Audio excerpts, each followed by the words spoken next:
why did you sold all your business and decide teaching business owners, start empowering people to grow in their industry, in their business side of, not the technical side? Okay, great question. Like many people, my education was in hairdressing, like doing hair. And, and I was at Sassoon for 10 years in London as an educator. And so I thought that because I was really good at cutting hair, that I'd be really good at running a hairdressing business. Because I thought, well, how hard can it be? And just because you're good at doing hair, whether it's as a barber or as a hairdresser, a ladies hairdresser, a stylist, whatever we're going to call them, it doesn't mean you're going to be good at running a business.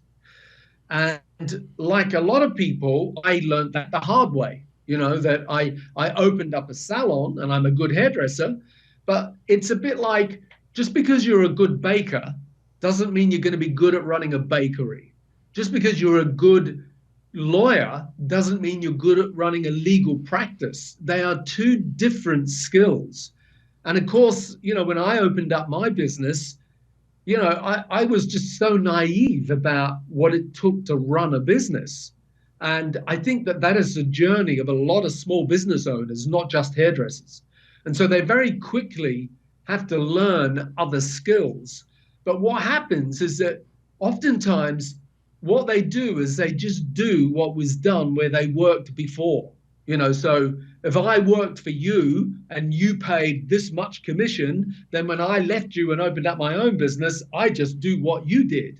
But the problem is that often you're following a broken business model.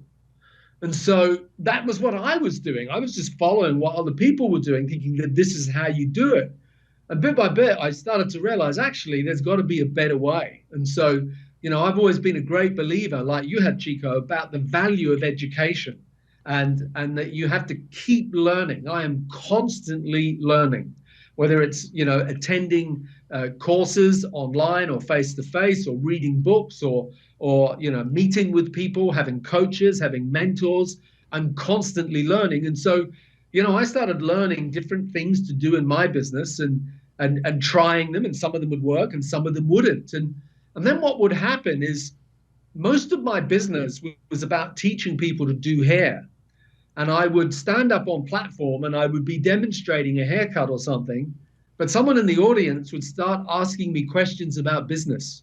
They would say, how do you pay your staff? Or what do you do if someone won't talk about retail? Or, what do you do? What do you look for when you're recruiting?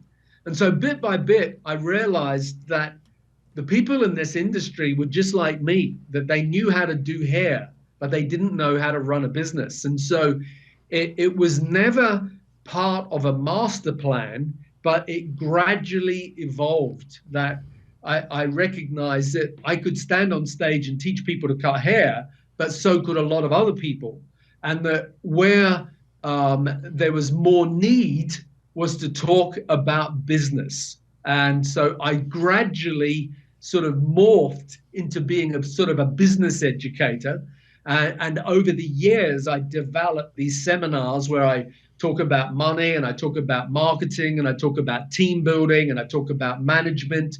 And so, I developed this suite of educational seminars that are about the business side of the industry, because no matter where you go in the world, whether it's the UK or the US or Europe or, South America, wherever, Asia, there's a lack of business education in our industry.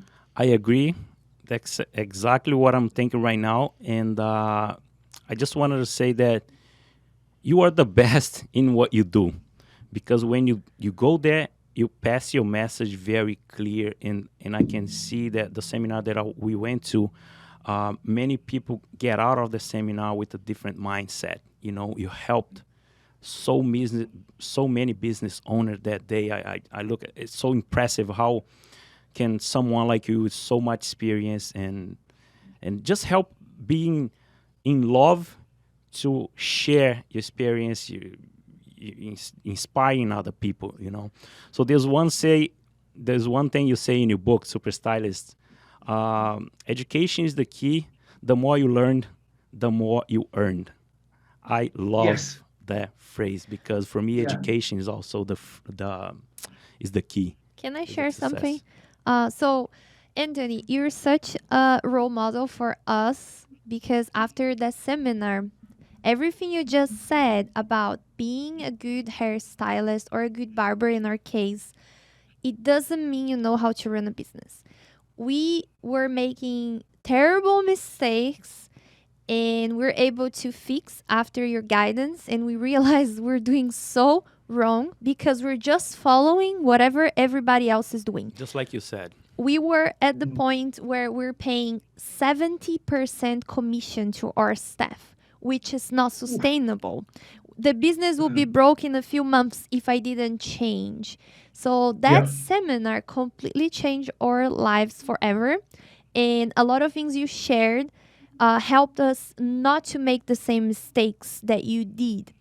One thing you share in that seminar I wanted to share with whoever is watching this or listening is I remember you talking about a time in your life when you got married, things were doing good, you had more than one salon, everything was going amazing, you're out for a couple weeks.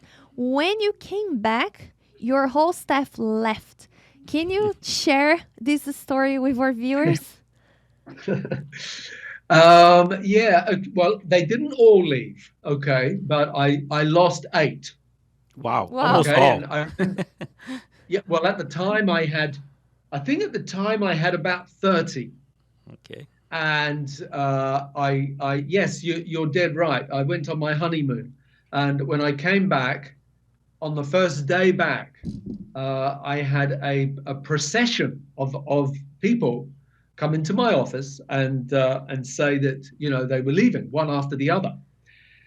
And look, I'm not the first one that's experienced a walkout, and I won't be the last. And pretty much everybody, if you're in business at some time or other, you will have experienced some sort of a walkout, whether it's one or two people or five or six or eight or 20 or whatever it is. And that hurts. Obviously, it hurts a business, but I probably part of that story when I told that story was probably also to say that that is a wake up call for you. I sometimes call it a tap on the shoulder. It's a higher power saying to you what you're doing isn't working.